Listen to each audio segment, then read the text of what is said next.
Alhamdulillah,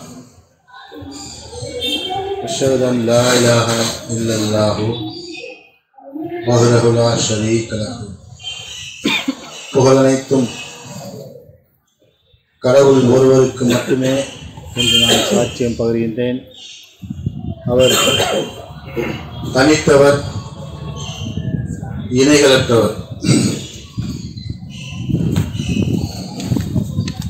இன்றைக்கு நம்முடைய பொதுக்குழு கூட்டம் இருக்கு. இன்றைக்கு ஜனவரி 26, அதாவது நாம் வாழ்கின்ற இந்த நாடு குடியரசு ஆன தினம். அது குடியரசுனா இந்தியாவுக்குன்னு ஒரு சட்டத்திட்டங்களை ஒழுங்குபடுத்தி ரெடி பண்ணி அதை அப்ளை பண்ணக்கூடிய அந்த நாள். அது 1950 நடக்குது. சுதந்திர தினங்கிறது 1947 ஆகஸ்ட் 15 நடக்குது. ஒவ்வொரு சுதந்திர தினத்தையும் குடியரசு தினத்தையும் ஞாபகத்தில் வைத்து அதை கொண்டாடக்கூடியவர்களா இந்த மனிதர்கள் இருக்காங்க. இந்த நாடு சுதந்திரம் அடைந்த அந்த தினத்தையும் குடியரசா ஆன அந்த தினத்தையும் கொண்டாடக்கூடியவர்களா இந்த மனிதர்களை நம்ம பார்க்கிறோம். ஏன்னா அதற்கு பல காரணங்கள் இருக்கு. அதாவது அடக்குமுறைக்கு எதிராக போராடி ரத்தம் சிந்தி உயிர் கொடுத்து இந்த நாட்டுக்காக பாடுபட்டு இப்படியெல்லாம் பல நிலைகளுக்கு பின்னால இந்த நாடு சுதந்திரம் அடையுது. அதை நினைவு கூறும் வண்ணமாக அதை கொண்டாடுறாங்க அப்படிங்கிறத நம்ம பார்க்கணும். இந்த அடிமைத்தனத்தை போக்குவதற்காக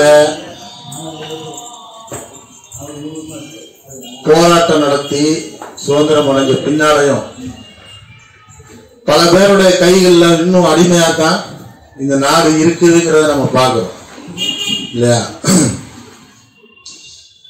அப்போ நம்ம சரணடைதலுக்குள்ள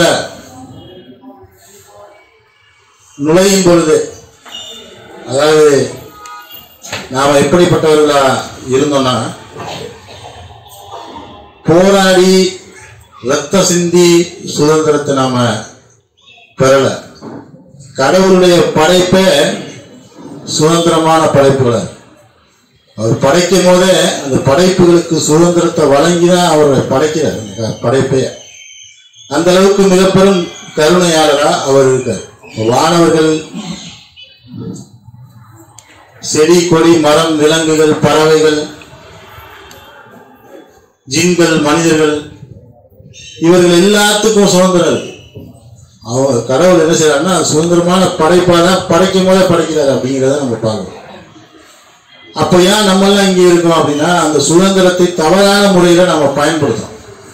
நாம என்ன செய்யறோம்னா சுதந்திரத்தை கடவுளை சார்ந்து இருப்பதற்கும் கடவுளை வழிபடுவதற்கும் கடவுளை துதிப்பதற்கும் புகழ்படுவதற்கும் அதை பயன்படுத்தாம அதை என்ன செய்யறோம்னா அவருக்கு எதிரான ஒரு நிலையை அங்கே நம்ம எடுக்கிறதுனாலதான் நாம இங்கே இருக்கோம். வானவர்கள் அங்கே இருக்கோம், அவருக்கு அருகில் இருக்கோம். இதற்கு பின்னாலேயும் சுவனத்துல நம்பிக்கையாளர்கள் பேசுறதை நம்ம பார்க்கிறோம். நாம பூமியில நன்னறியாளர்களா இருந்தோம், அதனால இங்க சந்தோஷமா இருக்கோம் அப்படின்னு பேசிக்கிட்டு இருக்காத நம்ம பார்க்கிறோம். அப்போ இந்த பேச்சு சுதந்திரம் அப்படிங்கிறது கடவுளுடைய படைப்புக்கு கடவுள் கொடுத்த மிகப்பெரிய ஒரு அருட்கொடையா இருக்கிறத நம்ம பார்க்கிறோம்.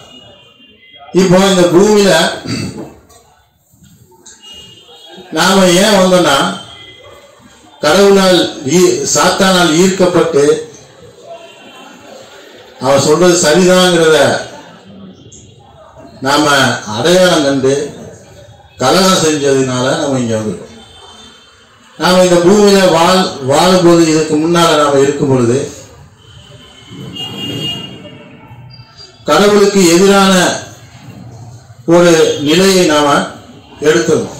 கடவுளுக்கு எதிரான கலகம் செய்யும் சிந்தனையோட தான் நம்ம இந்த பூமியில வாழ்ந்துகிட்டு இருந்தோம் அப்படிங்கிறத நம்ம பார்க்கணும். அத்தியாயம் 157 பார்த்தோம்னா,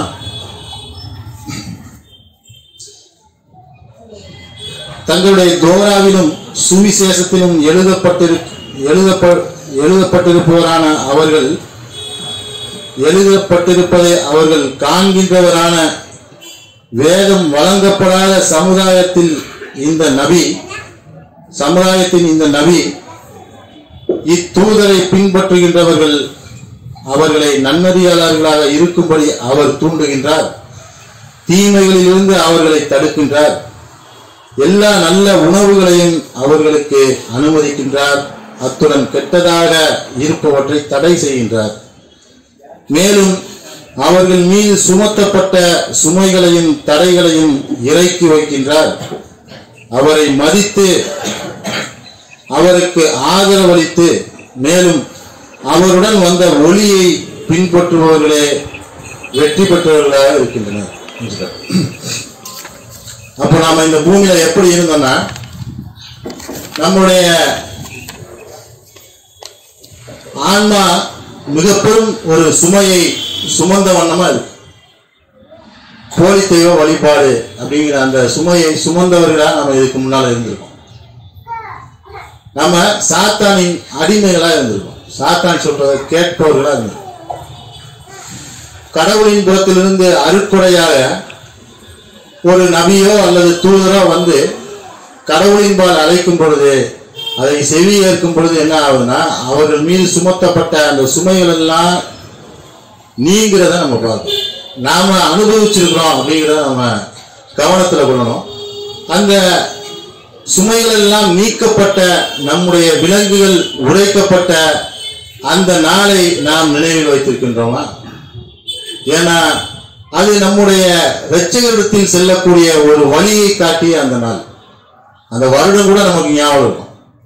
ஆனா அந்த குறிப்பிட்ட அந்த நாள், இது கரெக்டு தான்ப்பா, கடவுள் மட்டும்தான், வேற எதுவும் கிடையாது அப்படின்னுங்கிற ஒரு ஸ்டாண்ட் நம்ம வரோம் இல்லையா?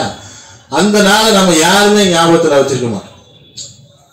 ஏன்னா அதனுடைய முக்கியத்துவத்தை நாம அறியாம இருக்கும். சாதாரண இந்த ஒரு சின்ன நாடு சுதந்திரம் அடைகிறதே இவ்வளவு கொண்டாடி கூத்தாடும் பொழுது, நாம கடவுளுடைய சாம்ராஜ்யத்துக்கு செல்லக்கூடிய ஒரு வழியை கண்ட அந்த நாளை நம்மளுக்கு ஞாபகத்தில் இல்லை. ஏன்னா நம்ம அப்படி ஃப்ளோல அப்படி வந்துட்டோம், அதுபடி நம்ம போய்கிட்டு இருக்கிறோம். அந்த வருடங்கள் வேண்டாம் நமக்கு ஞாபகத்தில் இருக்கும். இந்த வசனத்துல நம்ம இன்னும் என்ன பார்க்கிறோம்னா, அவரை தூதரை மதிக்க வேண்டும், மேலும் அவருடன் வந்த இந்த குரானை பின்பற்ற வேண்டும் அப்படின்னு சொல்ற. தூதரை நீங்க மதிக்கணும், குரானை பின்பற்றணும் அப்படின்னு சொல்ற. தலைகீழ இந்த மக்கள் செய்கிறத நாம பார்க்கிறோம்.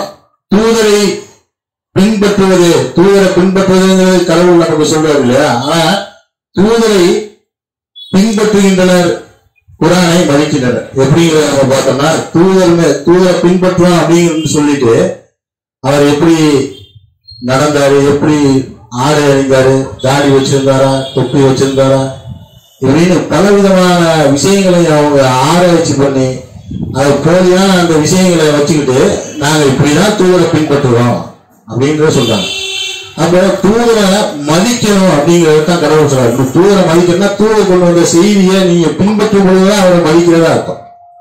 உங்களுடைய தந்தை உங்கள்கிட்ட வேலை சொல்றாருன்னா அவர் அந்த வேலையை நீங்க செய்து முடிக்கும் பொழுதுதான் அவருக்கு நீங்க மதிப்பளிக்கிறீங்கன்னு அர்த்தம். செய்யாம நீங்க அவங்களுக்கு மதிப்பளிக்க முடியுமா? முடியாது. அப்ப அது போல இவங்க என்ன செய்யறாங்கன்னா, தூதரை பின்பற்றணுங்கிற பேர்ல மிக பெரும் ஒரு தவறை செய்து கொண்டு இருக்கிறாங்க. அது மட்டும் இல்ல, இந்த குரானை என்ன செய்யறாங்கன்னா, குரானை பின்பற்றுங்கள் கடவுள் சொல்லும் பொழுது குரானை ரொம்ப மதிக்கிறாங்க அப்படிங்கிறத நம்ம பார்க்கிறோம். குரானை மதிக்கிறாங்கன்னா அவங்க நல்லா தொடச்சி கிடச்சி கவர்லாம் போட்டு மேல வச்சிருவாங்க, அரபிக்குவாங்க. அது மட்டும் இல்ல, அவங்க தாயத்துல கட்டி உள்ள வச்சுக்கிடுவாங்க. அதே போல பேப்பர்ல கரைச்சி கூட குளிப்பாங்க. இந்த மாதிரி பல விதமான செயல்பாடுகளை நம்ம பார்க்கிறோம். இப்படிதான் இருந்தா இது குரானை மதிக்கிறது அப்படின்னு தலைகீழ அந்த விஷயங்களை புரிந்து கொண்டு அவங்க என்ன செய்யறாங்கன்னா அதை செய்யக்கூடியவர்களா இருக்கிறத நம்ம பார்க்கிறோம்.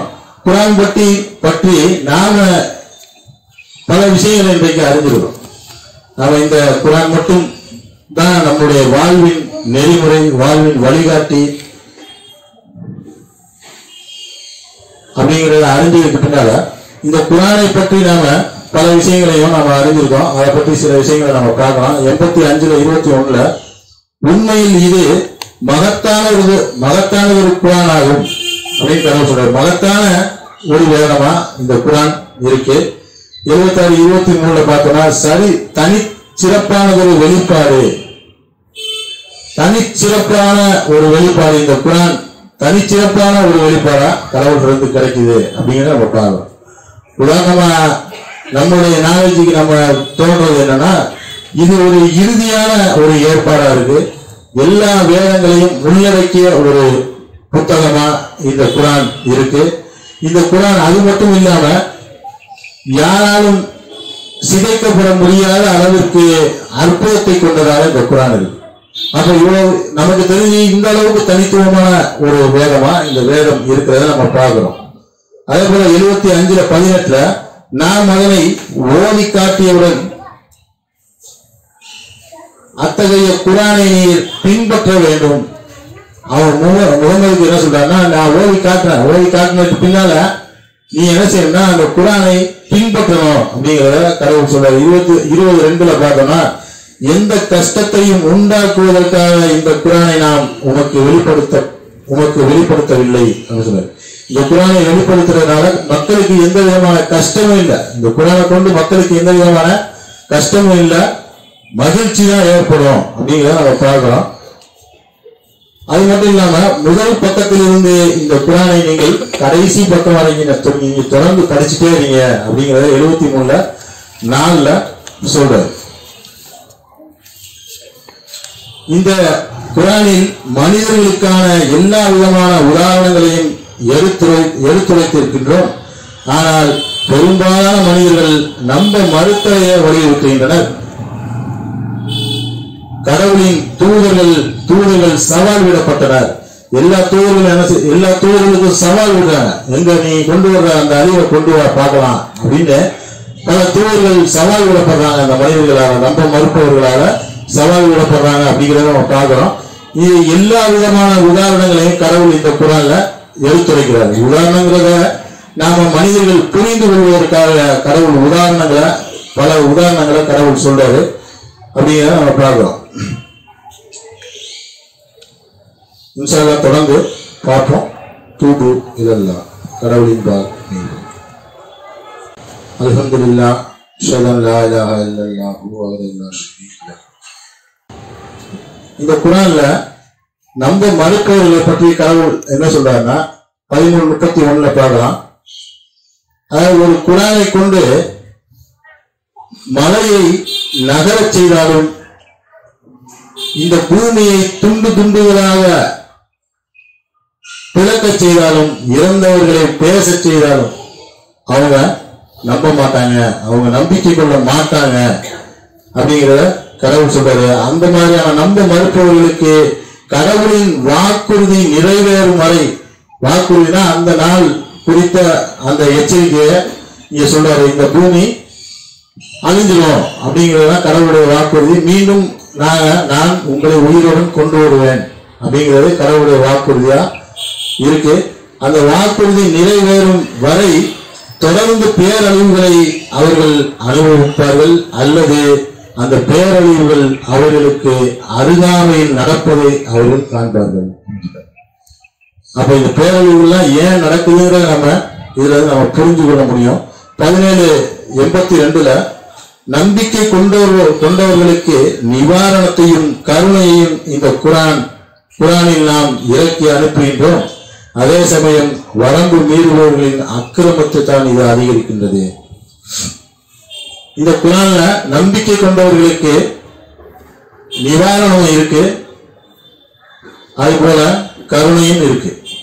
இது நாம இப்ப உதாரணமா பல பாதிப்புகள் ஏற்படுது இந்த பூமியில நம்ம பார்க்கலாம்.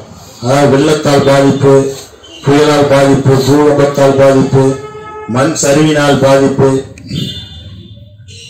நோயினால் ஏற்படக்கூடிய பாதிப்பு, இந்த மாதிரி ஏராளமான பாதிப்புகள் நடக்குது.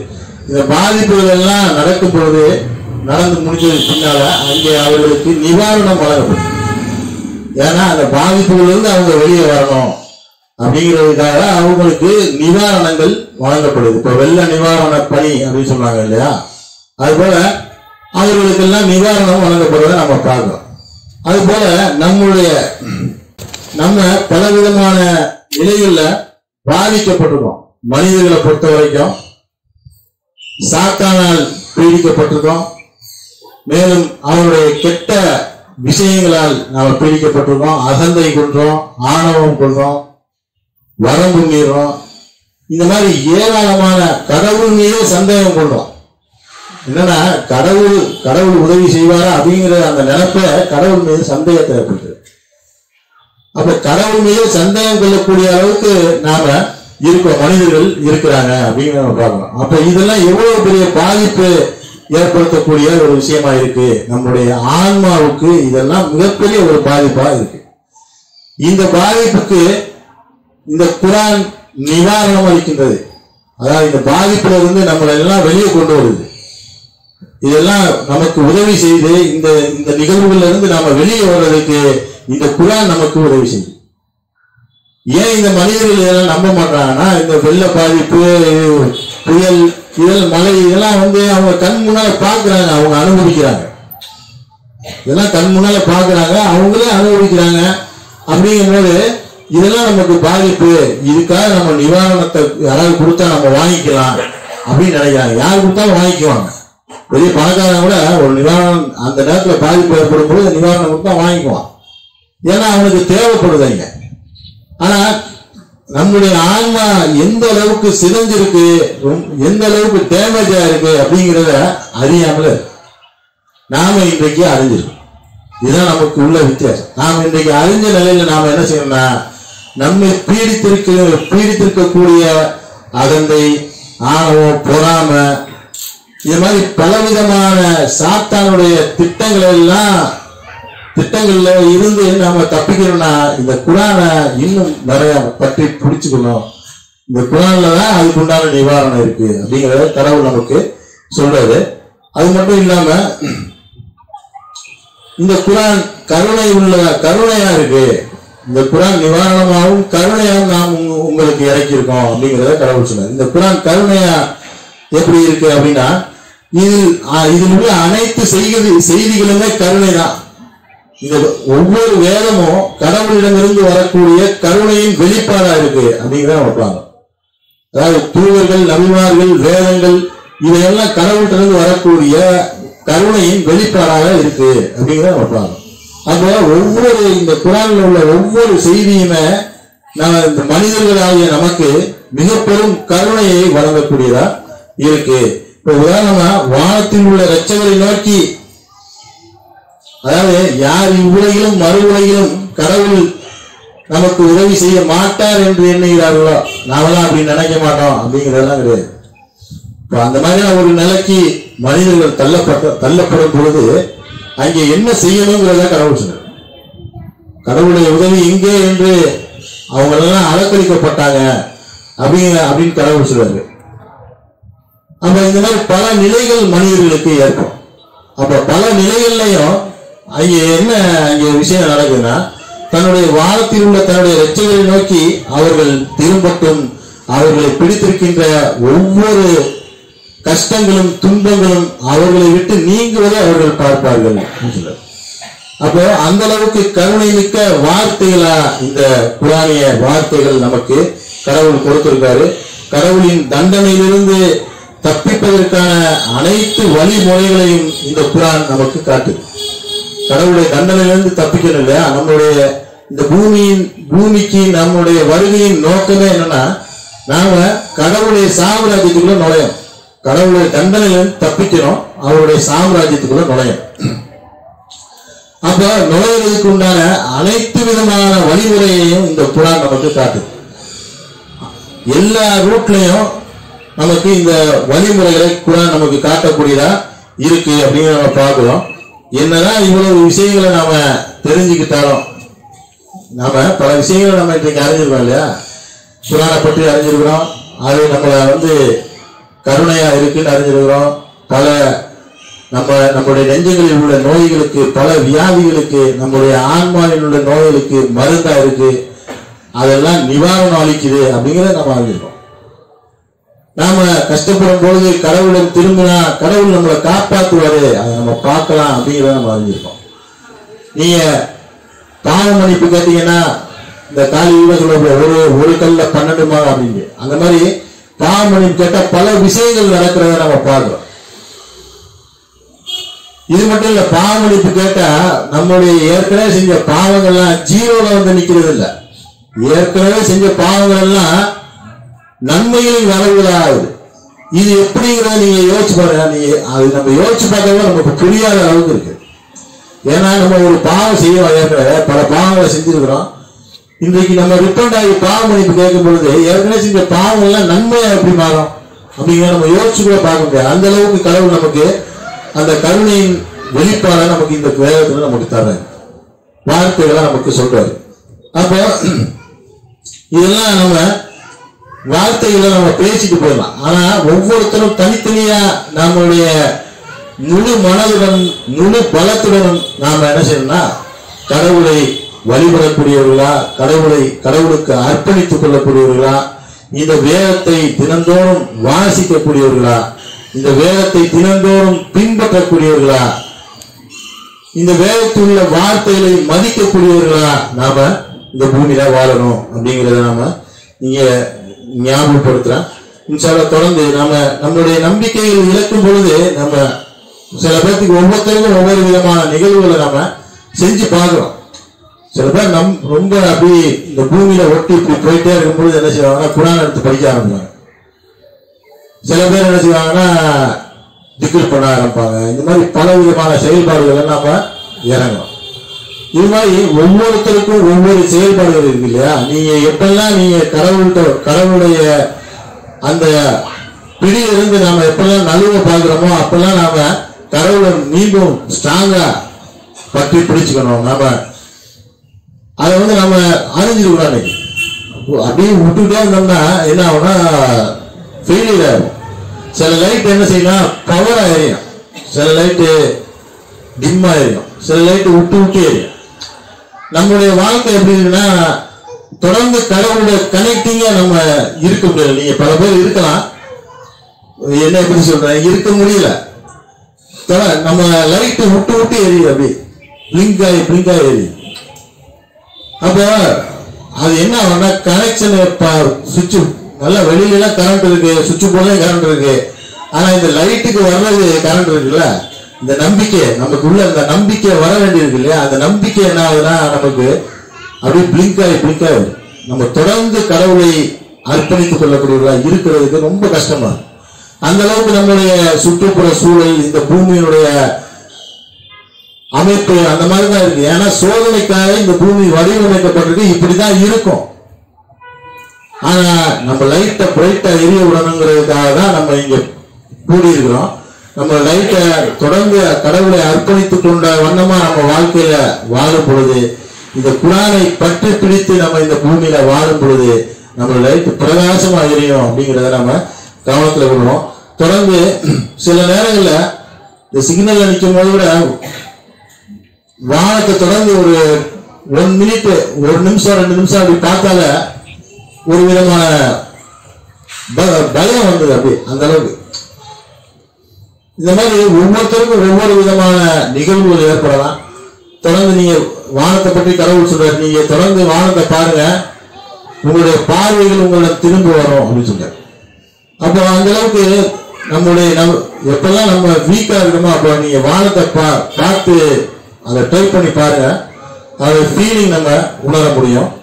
இது மாதிரி பல விஷயங்கள் ஒவ்வொருத்தருக்கும் ஒவ்வொரு விதமான அனுபவங்கள் இருக்கலாம். இன்ஷால்லா நம்ம தொடர்ந்து இந்த பூமியில இந்த குர்ஆன் நமக்கு வந்த மிகப்பெரும் பொக்கிஷமா இருக்கு. இந்த குர்ஆனை நாம கைவிட்டாம பலமாக பற்றி பிடித்துக் கொண்டு இந்த பூமியில் வாழ்ந்து மறைவதற்கு எல்லாம் அல்ல அந்த கடவுளை வேண்டி விரும்பி பிரார்த்தித்து இந்த உரையை நிறைவு செய்கின்றேன். ஹக்கீம் முஸ்ஸலாத் தொழுவை நிலைநாட்டும்.